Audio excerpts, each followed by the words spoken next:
Hello नमस्कार, मैं हूँ शिवांगी चौहान, आपकी बायोलॉजी मेंटोर, और मैं आ गई हूँ आपके लिए मोस्ट इंपॉर्टेंट क्वेश्चन की सीरीज लेकर for the next chapter of biology. अब बच्चों, हमने जो पहला चैप्टर किया था लाइफ प्रोसेसेस, उसमें ज्यादातर क्वेश्चन सारे ही बल्कि एमसीक्यूज थे। तो मैंने देखा कि बच्चों को चाहिए short answers, long answer kind of questions also. तो इस बार सारे टाइप ऑफ क्वेश्चंस को कवर करते हुए मैम आ गई हैं आपके लिए ये चैप्टर लेके। तो देर किस बात की है, जल्दी से स्टार्ट करते हैं अपने क्वेश्चंस की जर्नी, क्योंकि बच्चों ये चैप्टर काफी इंपॉर्टेंट है और आपके एग्जाम पॉइंट ऑफ व्यू से काफी वेटेज भी रखता है। और वैसे भी चैप्टर काफी इंपॉर्टेंट है क्योंकि सबको नॉलेज होना बहुत इंपॉर्टेंट है। तो करना क्या है, ध्यान से अपना सारा फोकस बना के रखना है, सारे क्वेश्चंस को देखते हुए चलना है, क्या पता कोई क्वेश्चन आपके एग्जाम में आ जाए, है ना। तो मोस्ट इंपॉर्टेंट क्वेश्चन है भाई, तो करना क्या है, पूरे ध्यान से पढ़ना है। अब बच्चों, सबसे पहला क्वेश्चन जो है वो ये कह रहा है कि name the life process of an organism that helps in the growth of its population. यानी मैम इतना सिंपल क्वेश्चन, हाँ, क्योंकि स्टार्टिंग जो है वो बेसिक से होनी चाहिए। बता तो होगी हम बात किसके बारे में करने वाले हैं। तो बच्चों ये पूछ रहा है कि कौन सा ऐसा प्रोसेस होता है जो कि इंपॉर्टेंट होता है पॉपुलेशन के ग्रोथ के लिए, या मैं कहूँ कंटिन्यूशन ऑफ द स्पीसीज के लिए। तो इट्स वेरी ऑब्वियस कि द नाम of the process is reproduction, जो कि कंटिन्यूशन ऑफ द स्पीसीज के लिए काफी इंपॉर्टेंट है।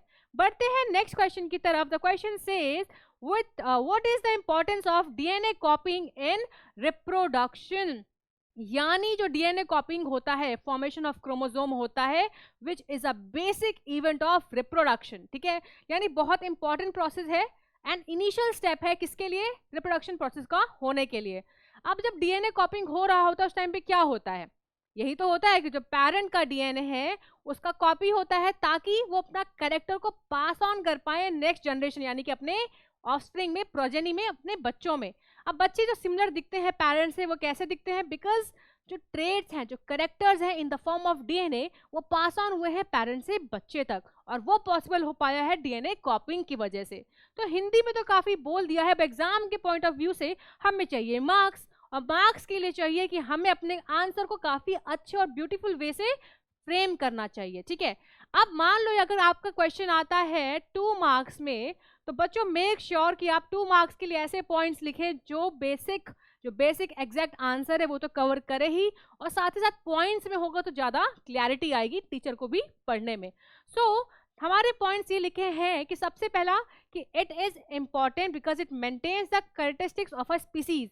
यानी कोई भी पर्टिकुलर स्पीसीज हो, उसके अंदर कुछ ट्रेट्स होंगे, कुछ कैरेक्टर्स होंगे, उसको मेंटेन करने के लिए, उसको प्रिजर्व करने के लिए, ताकि प्रिजर्व कैसे होंगे, जब उनके वो कैरेक्टर उनके प्रोजेनी तक पहुंचेंगे, यानी उनके बच्चों तक आएंगे, फिर उनके बच्चों से उनके बच्चों तक जाएंगे, यानी वो कैरेक्टर्स जो है प्रिजर्व है, मेंटेन हो पा रहे हैं और जनरेशन टू जनरेशन आगे बढ़ पा रहे हैं, सेफ हैं, वो गायब नहीं हो रहे हैं। ठीक है, तो पहला स्टेप तो हमारा, पहला जो आंसर होगा वो ये आएगा। ठीक है, second point says it is important for the continuity of the life.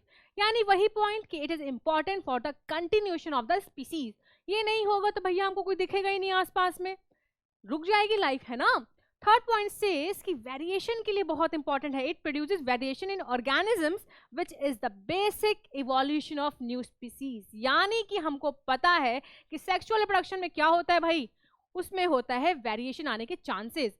यानी जब डीएनए कॉपिंग हो रहा है, ऐसा तो है नहीं कि एग्जैक्ट A to A बन गया, कुछ चेंजेस तो आएंगे ना, कुछ चेंजेस आएंगे, और वो जो चेंजेस है ना, it forms the basis of evolution. Variation आ गया है, अब बच्चा exact copy of the parent तो नहीं दिखता, सिमिलर दिखता है, एग्जैक्ट कॉपी नहीं दिखता है, राइट। एग्जैक्ट कॉपी होगा तो क्लोन कहलाएगा ना, एग्जैक्ट कॉपी नहीं होता है। इसीलिए क्योंकि वो हल्का सा करेक्टर खुद के भी लाया है, कॉम्बिनेशन ऑफ करेक्टर्स लेके आया है पेरेंट्स के, तो वेरिएशन आ गया है, कुछ चेंजेस आ गए हैं करेक्टर्स में, और वो चेंजेस फॉर्म करता है बेसिस ऑफ इवोल्यूशन, कुछ नई स्पीसीज बनने के चांसेस को इनहेंस करता है। तो सेक्सुअल रिप्रोडक्शन इसलिए थोड़ा सा ज्यादा इंपॉर्टेंट है as compare to asexual reproduction. ठीक है, तो ये आपके रहे 3 पॉइंट, अच्छे से देख लो, ये आ सकते हैं आपके एग्जाम में, क्या पता नेक्स्ट क्वेश्चन आपके एग्जाम में यही हो। चलो आगे बढ़ते हैं और अपना क्वेश्चन पढ़ते हैं कि name the method by which hydra reproduces. Hydra क्या होता है भैया, व्हाट इज हाइड्रा, याद है, इसका नाम तो बहुत पहले से पढ़ते हुए आ रहे हो, कुछ पता है इसके बारे में। हाइड्रा जो है हमारा वो फ्रेश वाटर ऑर्गेनिज्म है जो कि बिलोंग करता है निडारिया क्लासिफिकेशन से। अब मैम निडारिया क्या होता है, अरे घबराओ मत, ये जितने भी नाम है ना, ये नाम आपको मालूम चलेंगे आपके आगे आने वाली क्लासेस, यानी इस क्लास में नहीं, 11th 12th में ज़्यादा अच्छे से आपको पता चलेगा इस बारे में। फिलहाल के लिए इतना जानो कि जो हमारा हाइड्रा होता है ये एक्वाटिक होता है, यानी पानी में रहता है। कौन से पानी में? फ्रेश वाटर पानी में। अब पूछा जा रहा है कि इसमें किस मेथड से रिप्रोड्यूस करता है, ये अपनी स्पीशीज को किस मेथड से आगे बढ़ाता है, ठीक है। एंड ऑल्सो वो मेथड सेक्सुअल है कि एसेक्सुअल है। तो मैं आपको बता दूं कि अगर ये क्वेश्चन आपके आता है कितने 1 मार्क्स में, तो आपको फटाफट क्या लिखना है, ये 2 पॉइंट्स लिख देने हैं। और इस पॉइंट में क्या आएगा कि ये रिप्रोड्यूस करता है budding. Do you know what is budding? Budding क्या होता है? बडिंग होता है जब एक पैरेंट बॉडी होती है, ठीक है। सपोज ये रहा हमारा हाइड्रा, ये इसके निकल गए टेंटिकल्स, ठीक है, ये हमारा हाइड्रा है। अब बडिंग कैसे होगी हाइड्रा में? जल्दी धीरे धीरे से ना इसमें एक आउटग्रोथ निकल आएगी। ये आउटग्रोथ धीरे धीरे करके बड़ी हो जाएगी, और इतनी बड़ी हो जाएगी कि वे एक पूरा खुद का एक न्यू ऑर्गेनिज्म, ओह कहाँ चला गया ये, खुद का एक न्यू ऑर्गेनिज्म बना लेगी। तो ये जो प्रोसेस ऑफ बडिंग है, यानी कि पैरेंट बॉडी से एक क्या निकला, बल्ज लाइक स्ट्रक्चर निकला, एक कुछ फोड़ा कहते हैं ना, फोड़ा टाइप, वैसा कुछ एक आउटग्रोथ, एक बाहर एक बल्ज आउट हुआ, वो धीरे धीरे बड़ा होने लग जाएगा, ठीक है। वो बड़ा होगा और बड़ा होते होते सेम अपने पेरेंट की तरह फॉर्म कर लेगा। एंड जैसे ही वो बन जाएगा वो अपने आप को पेरेंट से अलग कर लेगा, ठीक है, छोड़ देगा अपने पेरेंट का साथ कि मैं बड़ा हो गया हूँ, हाथ छोड़ दो मेरा, है ना। तो वो अपने पेरेंट का हाथ छोड़ देगा और एक न्यू इंडिविजुअल लाइफ जीने लगेगा। इस पूरे प्रोसेस को बोलते हैं बडिंग, क्योंकि ये स्टार्ट हुआ था एक बर्ड बनने से, एक आउटग्रोथ निकली थी, राइट। तो this is called as budding. And ये सेक्सुअल है कि एसेक्सुअल है? ऑफ कोर्स ये एसेक्सुअल है, क्योंकि यहाँ पे सिर्फ एक पैरेंट बॉडी इन्वॉल्व हुई है। There is no formation of male gamete, female gamete, no fusion, nothing nothing nothing nothing. So यहाँ पे सिर्फ एक सिंगल पैरेंट बॉडी इन्वॉल्व हुई है। That's why this process is what? Asexual method of reproduction. मिल गए आपको 1 मार्क्स, ठीक है। चलिए आगे बढ़ते हैं। The next question says name the information source of making proteins in the cell. यानी कि मैम ने गलती से आपका आंसर पहले ही बता दिया है, बट नो वरीज, ध्यान से सुनो, ठीक है। ये पूछ रहा है कि जो प्रोटीन बनते हैं उसका इंफॉर्मेशन सेंटर क्या होता है। Name the information source of making proteins in the cell. Cell में जो प्रोटीन्स बन रहे होते हैं उसकी सारी इंफॉर्मेशन किसके पास होती है? अब कौन सा प्रोटीन बनना है, प्रोटीन क्या फंक्शन परफॉर्म करने वाला है, उसका स्ट्रक्चर क्या होने वाला है, राइट। ये सारी इंफॉर्मेशन ये जो सारा बही खाता है ये कोई तो रखता होगा। अब ऐसा तो है नहीं कि जो मर्जी प्रोटीन बन रहा है, जो मर्जी फंक्शन कर रहा है, तो मान लो एक ही तरह के प्रोटीन बनते चले गए, है ना। क्या पता कि इसकी जरूरत थी लेकिन ये नहीं बन रहा, बन कुछ और ही रहा है। यानी कोई तो होगा ना जो रेगुलेट कर रहा होगा, कंट्रोल कर रहा होगा इस प्रोसेस को, कि भैया वही चाहिए जिसकी जरूरत है, इसका फंक्शन ये होना चाहिए, इसका ये होना चाहिए, है ना। तो ये जो सारा बही खाता रखने वाला इंफॉर्मेशन सोर्स है वो होता है हमारा न्यूक्लियस। मतलब जो DNA in the cell nucleus होता है is the information source of making proteins. यानी जो न्यूक्लियस के अंदर डीएनए होता है जिसको क्या बोलते हैं, जो सारी इंफॉर्मेशन रखता है। तो सारी इंफॉर्मेशन रखने वाला जो सोर्स है वो हमारा होता है डीएनए, जो कि प्रेजेंट है न्यूक्लियस में। अब पूछ रहा है state 2 basic events of the reproduction. Reproduction में होने वाले 2 बेसिक इवेंट जिसके बिना रिप्रोडक्शन पॉसिबल नहीं है। एक बेसिक इवेंट बता कर आई हूं अभी अभी, रिमेंबर, याद है। चलिए बताती हूँ। देखो, the 2 basic events for reproduction are, सबसे पहला creation of the DNA copy, DNA copying या formation of chromosomes. This forms the basic event in the reproduction. और ये कैसे होता है, सॉरी, इसके बाद क्या होता है, फर्टिलाइजेशन। जैसे ही डीएनए कॉपिंग हो जाएगा डिवीजन ऑफ द सेल होगा। यानी क्या, डीएनए कॉपिंग कैसे होता है, डीएनए फॉर्म हुआ उसके बाद सेपरेशन होगा सेल्स का, सेल डिवीजन होगी, यानी हमारे बन जाएंगे गैमीट्स, एंड उसके बाद क्या होगा, फर्टिलाइजेशन। तो ये जो 2 बेसिक इवेंट्स हैं, ये जो 2 बेसिक प्रोसेस हैं, formation of the DNA copy और the fertilisation, these are the 2 basic events of reproduction. What is basic? Basic मतलब जिसके बिना प्रोसेस आगे बढ़ेगा नहीं। ये these are the key points of what, reproduction. तो ये आपका क्वेश्चन कितने मार्क्स का लग रहा है आपको? ये आ सकता है आपके लगभग 3 मार्क्स में, ठीक है। तो 3 मार्क्स में आता है तो बच्चे प्लीज मेक श्योर कि आपको हर नंबर मिल जाए। आपको मिलेगा इसमें 1 नंबर और आपको मिल जाएंगे यहाँ 2 नंबर और आपको क्या मिल जाएगा, फुल नंबर, ठीक है। तो अपने आंसर फॉर्मेशन में प्लीज ध्यान रखिए, फालतू की कहानी नहीं लिखनी है कहाँ पेपर में।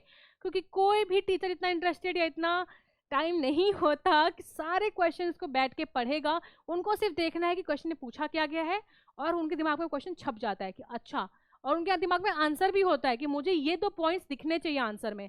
वो सिर्फ वही 2 पॉइंट्स तलाशते हैं पूरे आंसर में। मिल गया तो फुल नंबर, नहीं मिले तो नील बट्टा सन्नाटा, ऐसे ही बोलते हैं ना। हाँ, तो ये हो जाता है। तो आपको क्या ध्यान रखना है कि जो मेन आंसर है वो आप कवर करेंगे, जितने जल्दी कवर कर पाए बिना कहानी लिखे वो आपके लिए अच्छा रहेगा। तो ठीक है, ये हो गया हमारा question. The next question says what is vegetative propagation? State 2 advantage and 2 disadvantage of this method. बहुत ही आसान है ये तो। ये पूछ रहा है कि जो वेजिटेटिव प्रोपेगेशन होता है ये क्या होता है, व्हाट इज दिस प्रोसेस, क्या है ये प्रोसेस। और अगर पता है प्रोसेस तो भैया उसके एडवांटेज यानी उसके फायदे और नुकसान भी बता दो, दो लगे हाथ, है ना। तो चलो बता देते हैं। वेजिटेटिव प्रोपेगेशन जो होता है ये वो मोड ऑफ, पहली बात ये एसेक्सुअल रिप्रोडक्शन होता है, यानी सिर्फ single parent body is involve, एक ही पेरेंट की जरूरत होती है इस काइंड ऑफ रिप्रोडक्शन में। देन इसमें क्या होता है कि जो vegetative parts of the plants है, यानी ये प्लांट्स में होता है, ठीक है।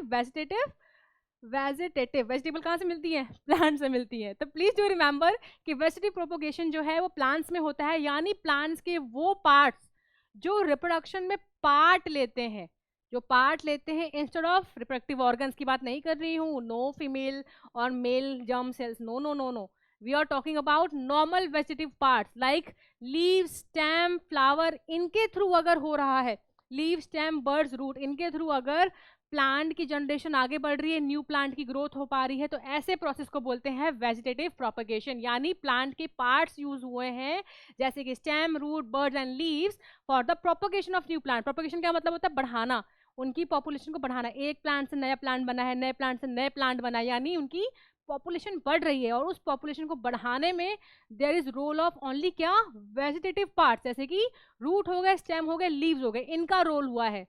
फ्लावर के अंदर जो हमारे स्टेम एंड पिस्टल होते हैं उसकी वजह से नहीं, वो तो बेसिक हो गया, है ना। हम बात कर रहे हैं उनके बिना कोई और पार्ट्स होते हैं क्या जिनकी वजह से पॉपुलेशन बढ़ सकती है, अगर होते हैं तो those are known as vegetative parts, और उस प्रोसेस को बोलते हैं वेजिटेटिव प्रोपेगेशन, ठीक है।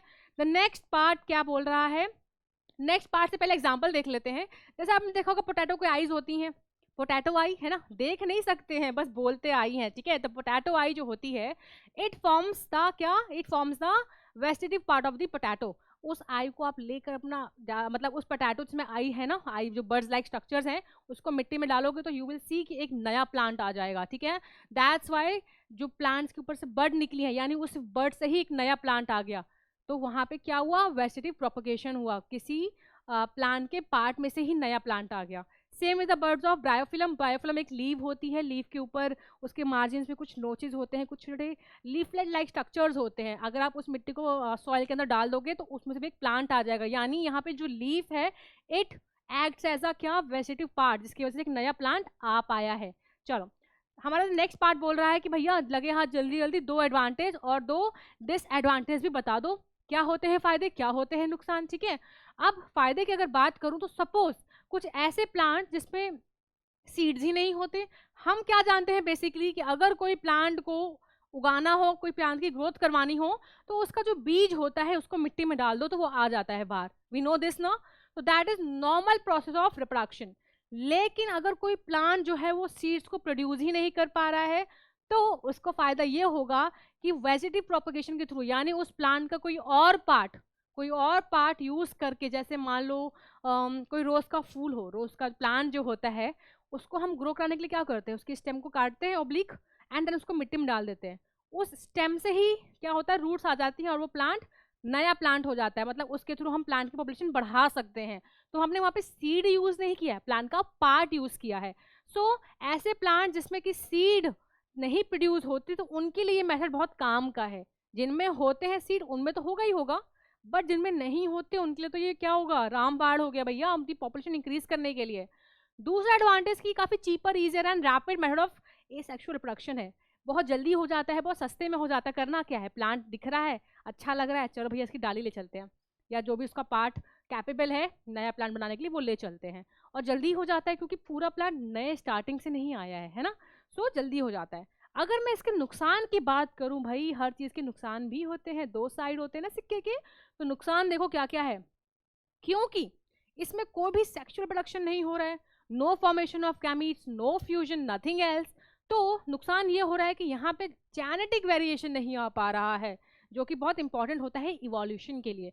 तो there is no genetic variation, मतलब नो चांस ऑफ इवोल्यूशन और डेवलपमेंट ऑफ न्यू और बेटर वैरायटीज।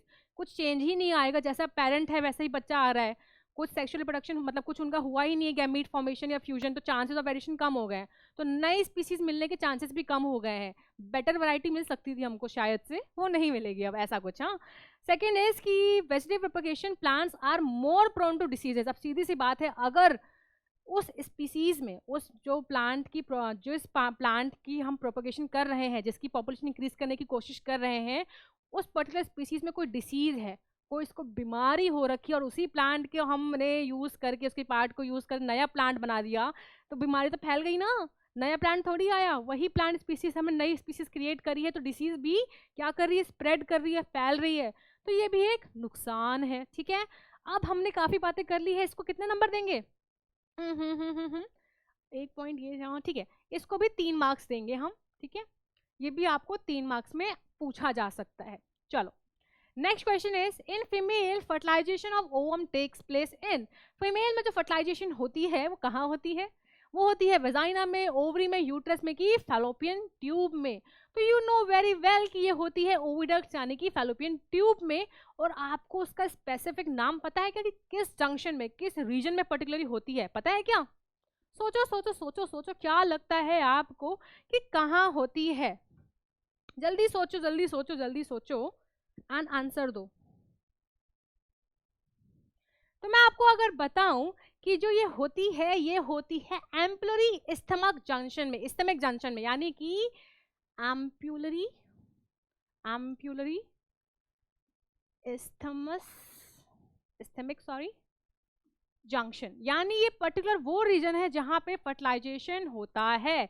तो इस रीजन में, इस रीजन में एग्जैक्ट नहीं, बट इसके आसपास रीजन में ही फर्टिलाइजेशन होता है। ये हमारा ओविडक्ट यानी कि फैलोपियन ट्यूब का ही पार्ट है। ठीक है, जहाँ पे एम्पुला और स्टमक ये दोनों क्या है, हमारे फैलोपियन ट्यूब के ही हिस्से हैं, पार्ट्स हैं। तो जहाँ पे ये दोनों हिस्से आपस में मिल रहे होते हैं, उस वाले हिस्से में क्या होता है, फर्टिलाइजेशन होता है। चलो आ गया है समझ, तो आगे बढ़ते हैं। The next question says, anemophily जो होता है इज द पॉलिनेशन बाय, यानी जो ये टाइप ऑफ पॉलिनेशन का मैंने यहाँ पे नाम लिखा है, ये क्या होता है, किसके थ्रू होता है? बर्ड्स के थ्रू होता है, बारिश के थ्रू होता है, इंसेक्ट्स के थ्रू होता है, कि विंड के थ्रू होता है? अब मैं आपको बता दूं कि ये बेसिकली हवा यानी विंड से होता है। तो यहाँ पे जो डिस्पर्जन ऑफ पॉलन है ना, पॉलन क्या होता है, male gamete in plants, right.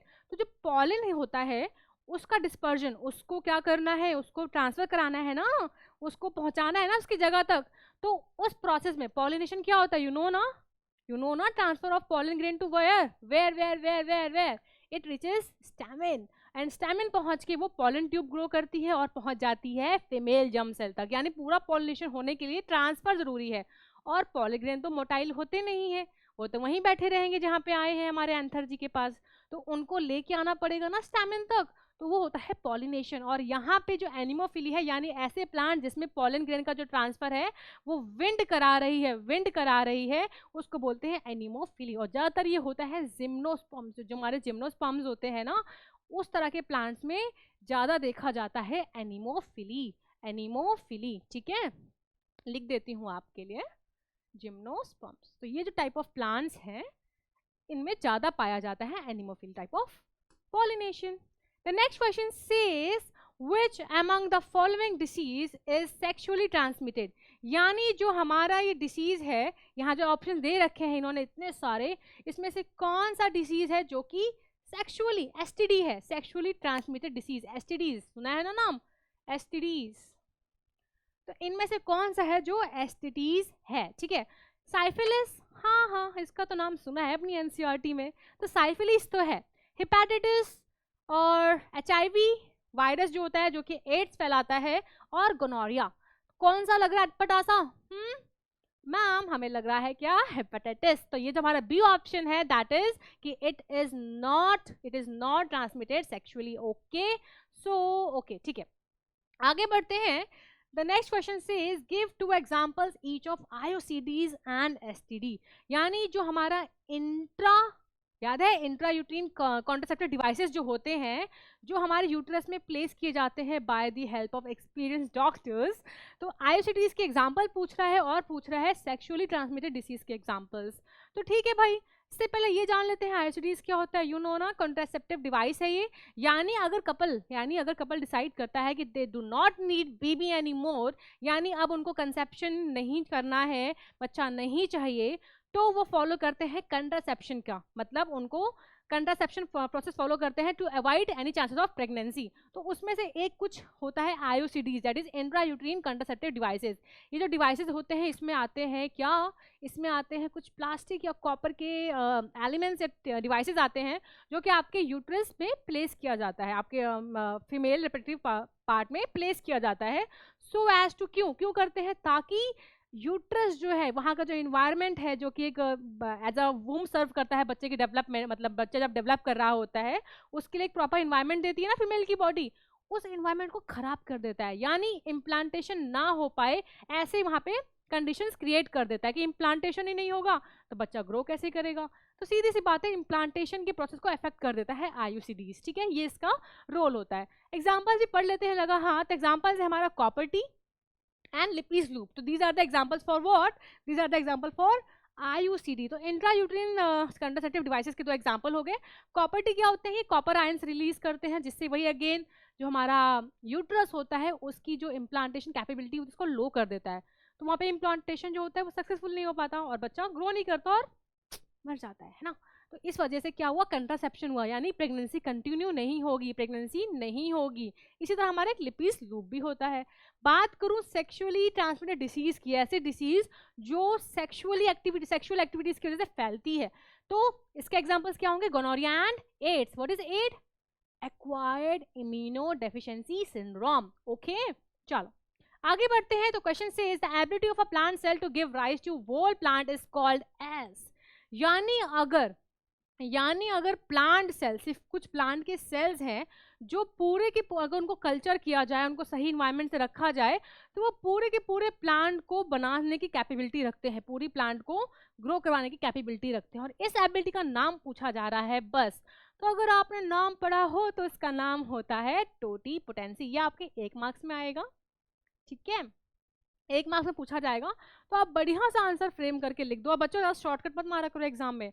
अगर आपसे इस तरह का क्वेश्चन आया तो आपने लिख दिया टोटीपोटेंसी, दैट्स इट। अरे अगर आप थोड़े से एक लाइन लिख दोगे तो कुछ घट थोड़ी जाएगा। तो प्लीज मेक इंश्योर कि अगर कुछ ऐसे शॉर्ट में आंसर्स आते हैं तो आप पूरा आंसर को फ्रेम करके देन आंसर लिखा करिए। जैसे कि the ability of a cell to grow and develop into a multi cellular organism is termed as cellular totipotency. Okay, चलिए नेक्स्ट क्वेश्चन। तो नेक्स्ट क्वेश्चन हमारा पूछ रहा है कि the embryo gets nutrition from the mother's blood with the help of special tissue called. यानी कि यहाँ लिखा है क्वेश्चन नंबर 12 जो कि होगा हमारा क्वेश्चन नंबर 11। नंबरिंग गलत हो गई है, इस पे अब कमेंट्स आएंगे ढेर सारे। तो बच्चों इसमें क्या पूछ रहे हैं कि जो एम्ब्रियो है ये उसको जो न्यूट्रिशन मिलता है, यानी हमें पता है कि मदर के जो यूट्रस होता है वहां पे एक बेबी ग्रो कर रहा होता है, ठीक है, एम्ब्रियो ग्रो कर रहा होता है। तो उसको क्या चाहिए, न्यूट्रिशन चाहिए ढेर भर भर के। जब हमें बड़ा होना होता है, हम इतने जो बड़े हो गए हैं ऐसे तो हो नहीं गए, ढेर सारा खाना खाया है, न्यूट्रिशन मिला है, ताकत मिली है, तभी हम ग्रो कर पा रहे हैं। इसी तरह हमारा जो जाइगोट होता है, जाइगोट से एम्ब्रियो बनता है, एम्ब्रियो से फीटस बनता है और देन एक फुली फीटस रेडी रह के होके डिलीवर होता है। यानी वो पूरा जो प्रोसेस ऑफ ग्रोथ था, प्रोसेस ऑफ डेवलपमेंट था, उस प्रोसेस में लगा होकर ढेर सारा न्यूट्रिशन। वो न्यूट्रिशन कहाँ से मिलेगा, यही पूछ रहे हैं बस। तो जो न्यूट्रिशन है उनको मदर ब्लड से वो किस फॉर्म, किस टिश्यू के हेल्प से मिल रहा होता है। तो सिंपल सा आंसर है मैम, इसका नाम बहुत बार मैम ने पढ़ा दिया है तो हम तो थक गए हैं। इसका आंसर है प्लासेंटा। यानी प्लासेंटा वो स्पेशल टिश्यू है, वो स्पेशल टिश्यू है जो क्या करता है, मदर का जो ब्लड होता है उसको फीटल के ब्लड से थोड़ा क्लोज आ जाता है। इस स्पेशल टिश्यू की वजह से मदर का ब्लड फीटल ब्लड से काफी क्लोज आ जाता है, जिसकी वजह से exchange of materials required for the growth of the baby like oxygen, glucose glucose और जितना भी वेस्ट प्रोडक्ट बच्चे को रिलीज करना हो वो मदर के बॉडी ब्लड में डाल देते हैं, मदर की बॉडी उसको एक्सक्रीट आउट कर देती है। तो ये जो भी एक्सचेंज प्रोसेस चल रहा है, it is becoming possible due to a special tissue known as placenta. यानी कि जो न्यूट्रिशन हो पा रही है एम्ब्रो की, वो हो पा रही है प्लासेंटा की वजह से, जिसमें मदर का ब्लड फिटल ब्लड के क्लोज आ पाता है। ठीक है, सो ये आएगा आपके 1 मार्क्स में। 1 मार्क्स के क्वेश्चन बहुत मजेदार होते हैं ना, फटाफट आंसर लिखो, number full, right. So the next question says list 2 functions perform by the testis in a human being. यानी जो टेस्टिस होती है मेल्स में, उसका फंक्शन पूछ रहे हैं, है ना, और कुछ नहीं पूछ रहे, सिर्फ फंक्शन पूछ रहे हैं। और फंक्शन तो इतना पढ़ लिया है कि हमको पता है मैम, बस ये याद रखना कि 2 मार्क्स में आएगा तो भैया 2 ही मार्क्स का लिख के आना। ये नहीं कि हमको पता है कि जो टेस्टिस होती है वो स्पर्म प्रोडक्शन में हेल्प करती है, वो हेल्प करती है टेस्टोस्टेरोन में, दैट्स इट। 1 लाइन का लिखा और क्या मिलेगा आपको।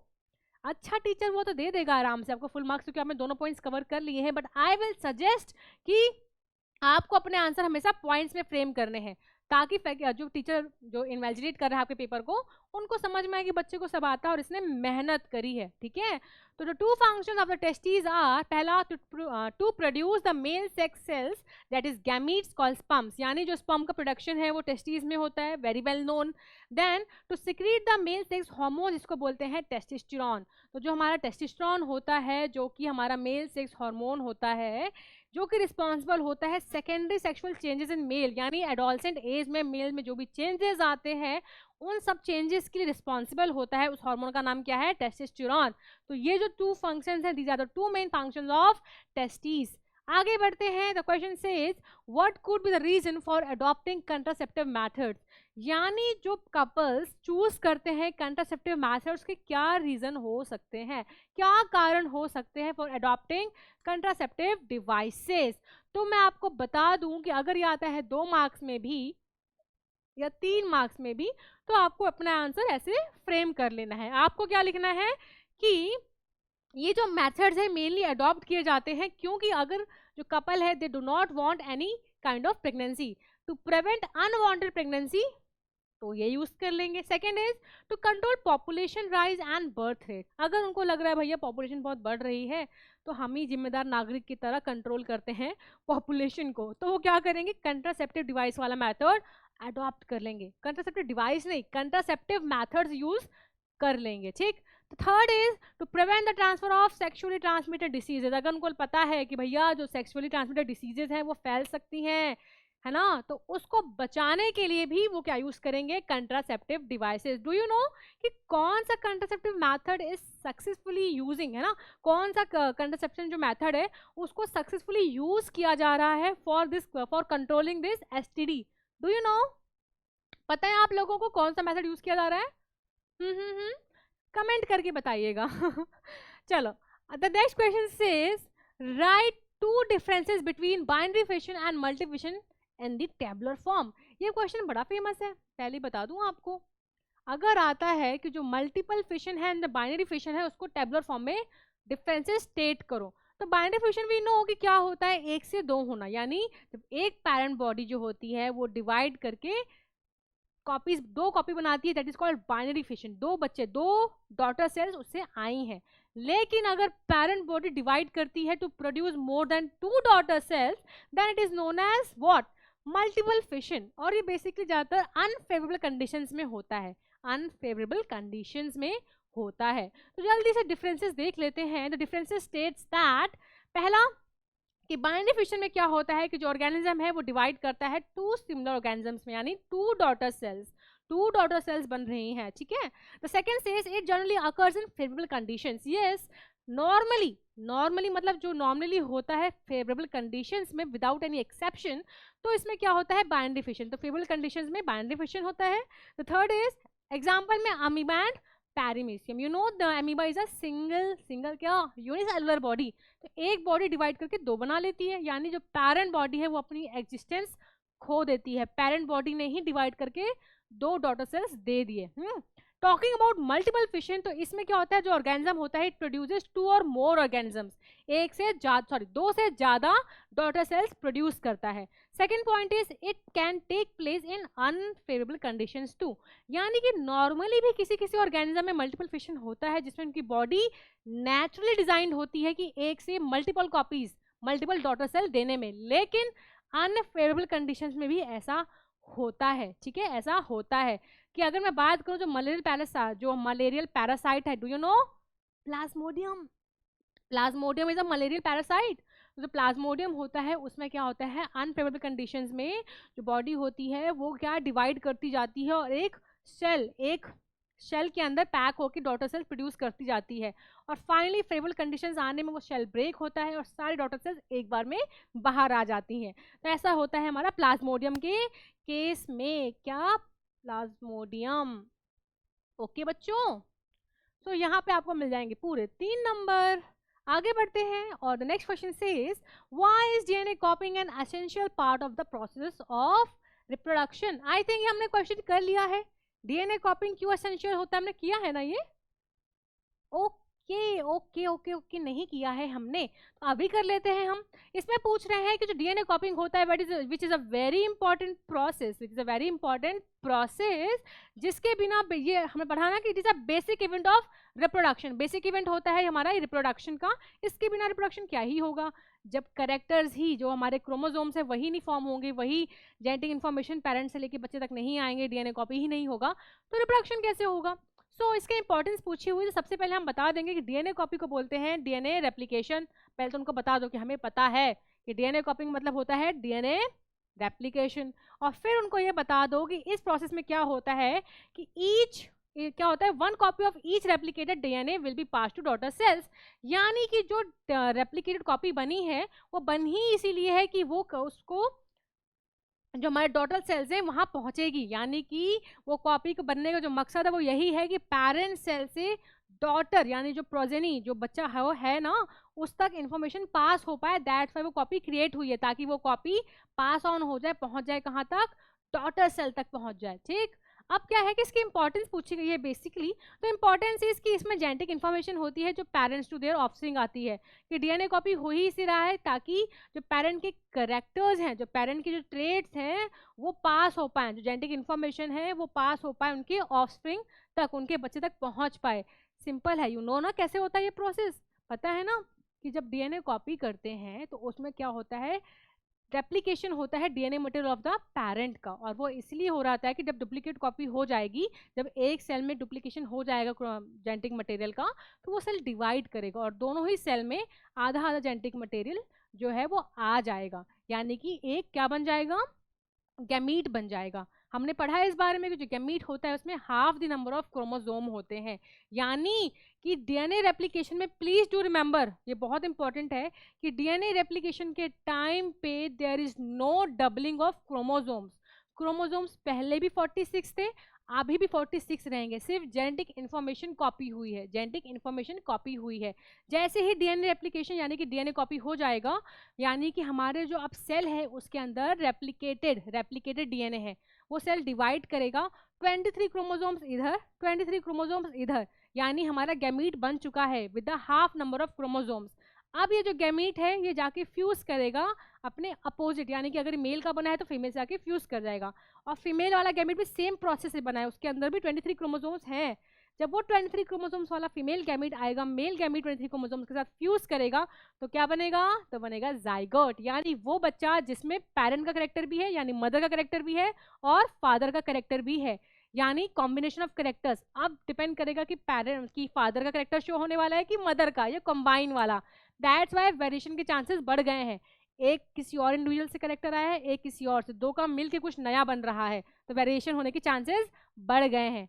तो ऐसे होता है ये प्रोसेस, ठीक है ज्यादा लंबा बता दिया। चलो सेकेंड पॉइंट कह रहा है कि वेरिएशन में be introduce during DNA कॉपिंग, this inbuilt tendency for the variation, same point बच्चों कि इसमें वेरिएशन के चांसेस बढ़ जाते हैं। That's why this process is important, that's why DNA कॉपिंग is important, क्योंकि वेरिएशन के चांसेस बढ़ जाते हैं, जो मैंने आपको बताया कि दो अलग अलग इंडिविजुअल इन्वॉल्व हैं, दैट्स व्हाई वेरिएशन के चांसेस बढ़ जाएंगे। किसी एक से ही आता ना, जैसे कि ए सेक्सुअल रिप्रोडक्शन में क्या होता है, एसेक्सुअल रिप्रोडक्शन में क्या होता है, यही तो होता है कि सिंगल पेरेंट बॉडी होती है। जब सिंगल पेरेंट बॉडी होती है तो उसमें क्या होता है कि जैसा पेरेंट है वैसे ही बच्चा, डॉटर सेल क्यों बोलते हैं, exactly copy of the parent होता है।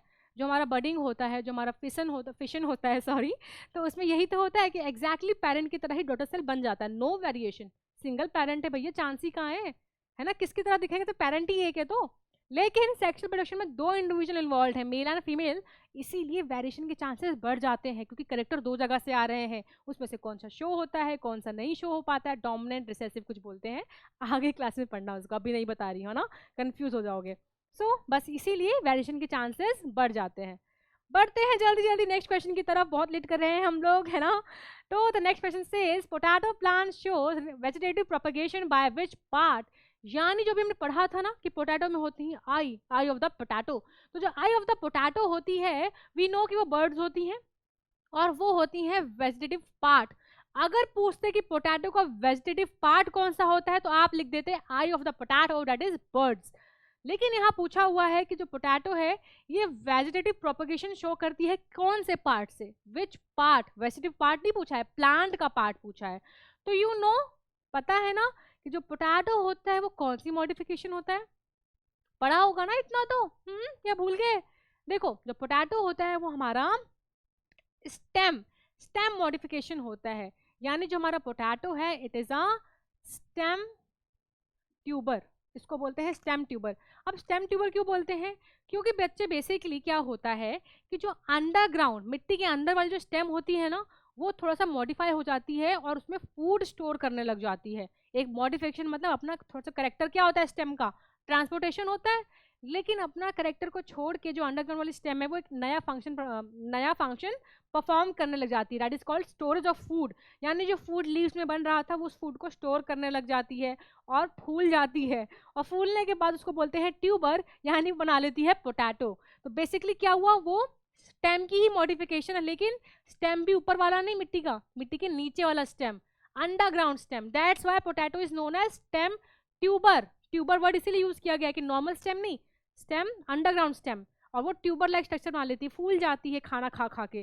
तो that is called stem tuber. तो बेसिकली जब हम पोटैटो जिसमें बर्ड आईज होती है ना, आई बोलते हैं बर्ड, जिसके थ्रू वेजिटेटिव प्रोपगेशन पॉसिबल हो पाता है, तो उस आलू को हम मिट्टी में डालते हैं तो जो नया प्लांट आता है तो बेसिकली हम क्या कहेंगे कि वो कौन से पार्ट से आया है, मतलब पोटैटो को कौन सा पार्ट उसमें यूज हुआ है, of course stem part use हुआ है।